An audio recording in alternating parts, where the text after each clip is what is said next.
Today in Clair Obscur Expedition 33, I'll show you insanely cool build for Sciel. Yeah, this lady will be amazing today, and probably unlike 99% of the builds you can find on YouTube, this one is not solo build. Yeah, this one is extremely overpowered for party and extremely fun to pull off. As always, builds start with weapon, but this build is actually don't care about your weapon. Still, Chiton is insanely cool because some skills will always apply 10 foretell. Basically, it will apply maximum foretell, but damage taken is double. It doesn't matter that we take double damage, considering we will one-shot our enemies most of the time. Base attacks will give 1 wound charge and consume all foretell to apply burn. That's kinda nice bonus in case we're out of AP, so we can go into Twilight State, and in Twilight State, burn damage will be increased and basically will be doubled. Still, again, as I told you, weapon is not so important. Build relies on our ability to act fast and act deadly. So one of the best characteristics you want to have for this character is agility. Even if your weapon is not scaling with agility, having nice and high speed is kind of preferable. So let's see Sciel in action and what is the build idea is all about. Okay, as you can see, we're in party right now, but I want to use my party members, so we're just skipping the turn, and here we are. This build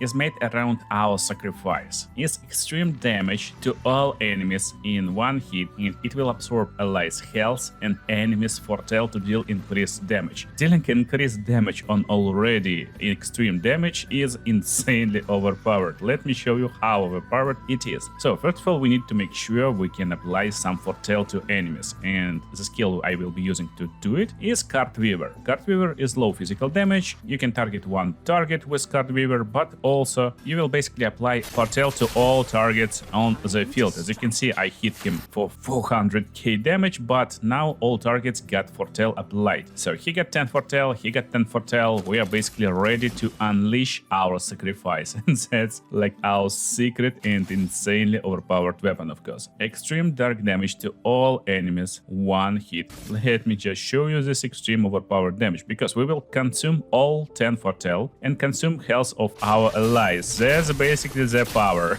Look here. I don't know, but they basically one-shot it, of course. Of course, we need to showcase this against someone with higher health, because we got a boss right here. So a boss, we're applying foretell, and now our sacrifice. Everyone got foretell applied. Look, perfect, and we unleashing.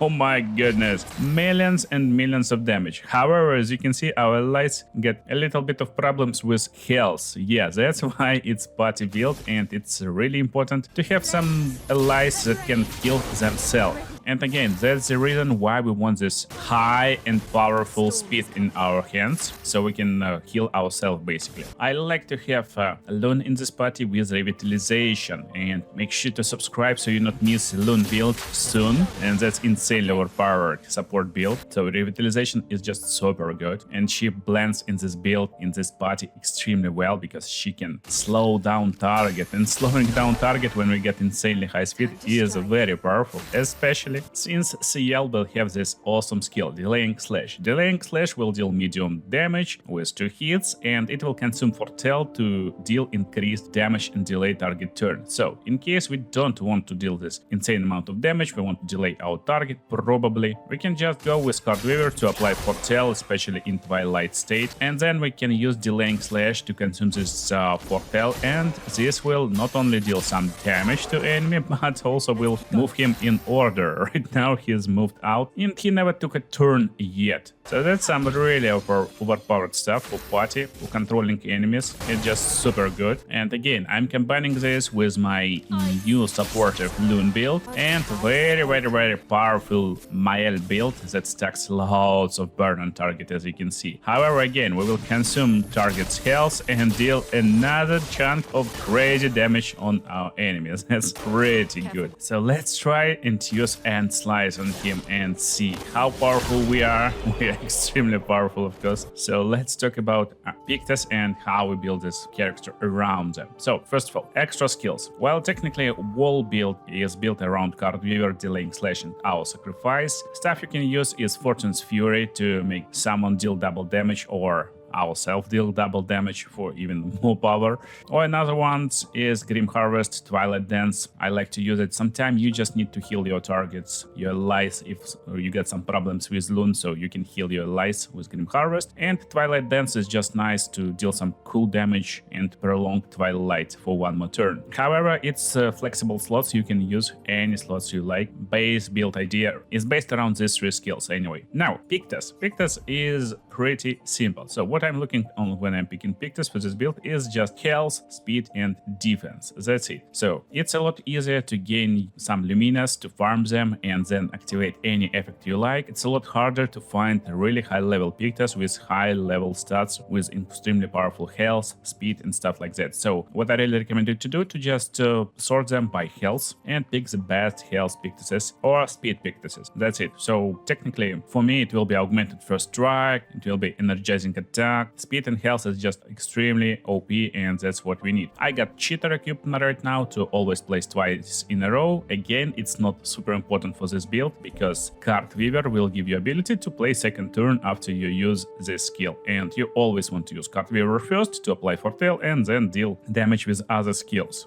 I got this longer shell to have protection and second chance to revive with 100% health once per battle, so it's pretty nice, just safe ways to have this stuff, and also they cost loads of Luminas. And now let's jump straight to Luminas, of course. So we're going to our active Luminas and into offensive ones first. How we increase our damage? Basically, we want to have all damage multipliers we can. I haven't stacked all of them right now. I'm still gathering my Luminas for this character, but damage is already impressive. So at dash door is pretty good. You deal 50% more damage if health is below 10%. It's nice in case we're survive with survivor. So instead of taking fatal damage once per battle, we stay at 1 health, and next hit will be crazy overpowered. Sometimes we're out of action points. That's where augmented attack comes into play for increased base damage. But most importantly, here we get auto rush. To have a rush from the turn start, it's very good. Because again, we want to act fast, we want to act first, and we want to act multiple times in a row. And most parties will rely on burn effect, because loads of parties can apply burn to target. Therefore, basically, my offensive Luminas based around burn. Breaking burn, increase break damage on burning enemies, critical burn, more critical hit chance on burning enemies, critical moment, increase critical chance if health is below 30%. Again, it's nice in some like crazy hard fights when you take some damage, but most importantly, I like this active for full party, for all party basically, full strength. Increase damage on full health. It's extremely nice because we're basically basing this build and this party around being able to heal. And while we're sacrificing health, we want to heal our party to full potential, to full health every turn. Then I use glass cannon on this character to deal more damage and take more damage. It's optional because with Shiton we already take more damage. So it's kind of the stuff you want to use if you know how to avoid attacks, but if you're bad at avoiding attacks, don't use glass cannon, of course. And since we will be able to apply powerful on us, powerful on shell basically, this combination works like this: auto shell from battle start from defensive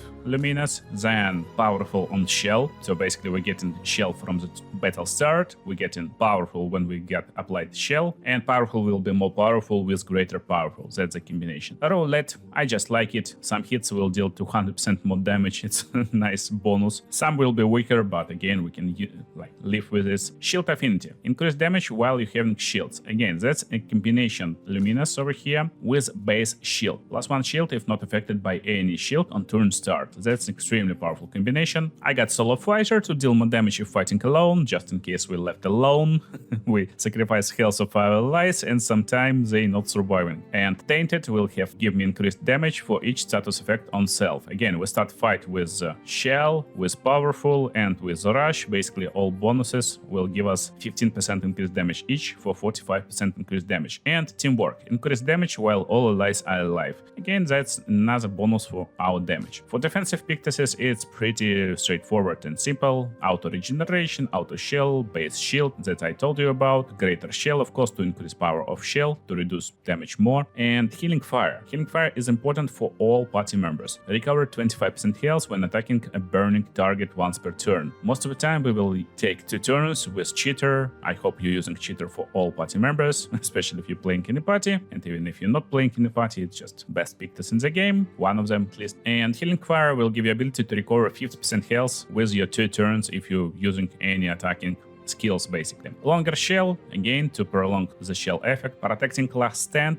in case our teammates down and we left alone. It's nice to have shell on ourselves. Second chance to revive ourselves, it's from a cube to Pictus, and survivor to survive fatal damage. And last but not least, supportive Luminous, of course. And here we're basically focusing on gaining action points. So it's that energy to gain AP on killing enemy. It's nice when you're fighting like basic monsters, you're clearing them out. Some bosses summon monsters, so you're just clearing them out too, gaining AP, and you can use all combinations every turn. Dodger, gain AP on perfect dodge. Energizing start, energizing turn to gain AP when battle starts, when turn starts, and my favorite of course, Energy Master to double all AP gains, or just add 1 more AP when you're gaining AP. That's super powerful, but you need to defeat a really powerful monster.